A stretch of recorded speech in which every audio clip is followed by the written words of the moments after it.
Thermax turns 60 years in 2026. A company that started off as a boiler maker is now undergoing strategic shifts to become a new energy leader.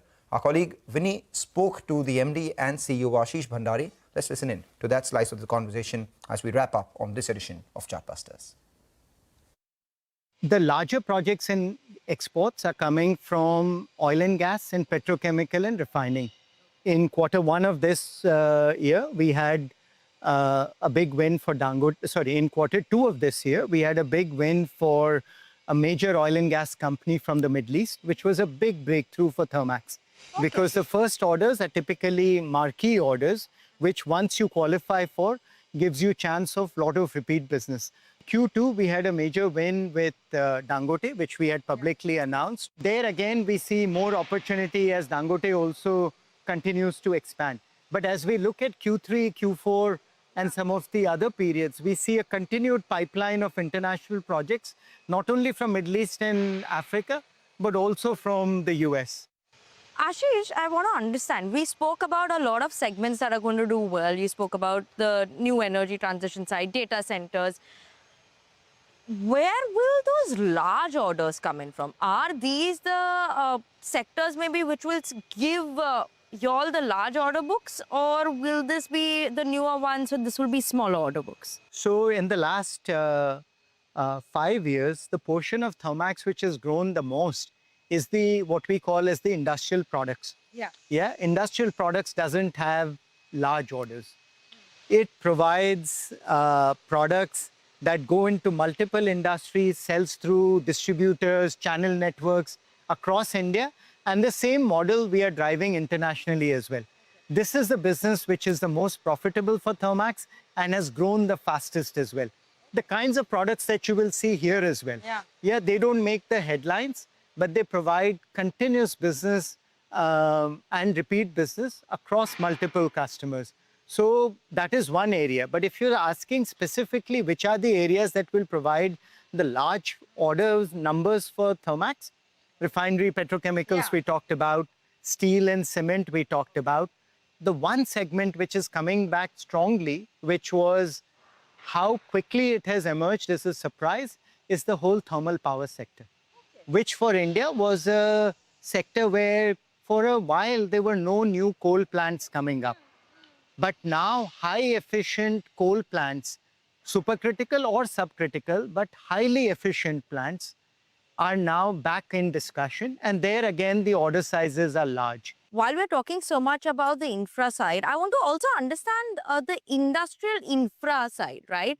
Because that was some bit of where the company had faced a bit of a pain point or an underperformance versus other segments.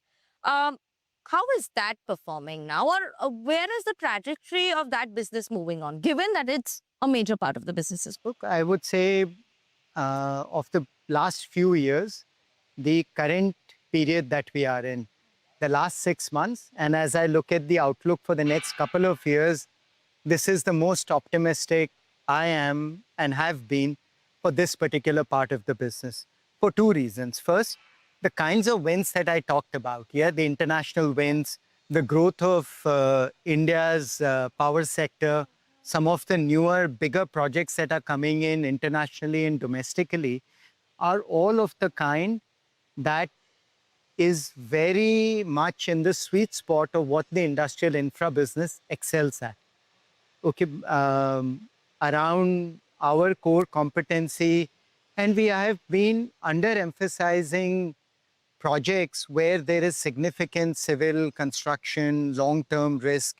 Even businesses like FGD, we said for the last 3 years itself, we will execute our current set of projects, but we won't do any more. So our backlog in industrial infra is starting to go up. The quality of that backlog is continuing to go up. And the opportunity set internationally and domestically is improving. So I'm very, very bullish on industrial infra, and with fair amount of visibility, at least for the next couple of years, into the kinds of projects we are undertaking in that business. 17% CAGR growth approximately that one has seen. Is that something that can continue for the company? Or do you think overall the industry could grow faster than that if the push comes in faster? See, for us to grow faster, there would be other.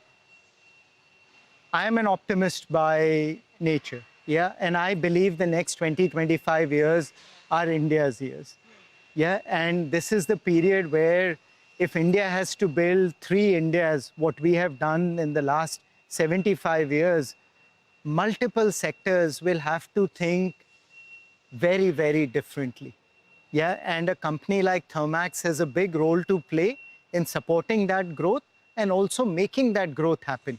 So I believe, I don't think we should be limited to a particular growth number.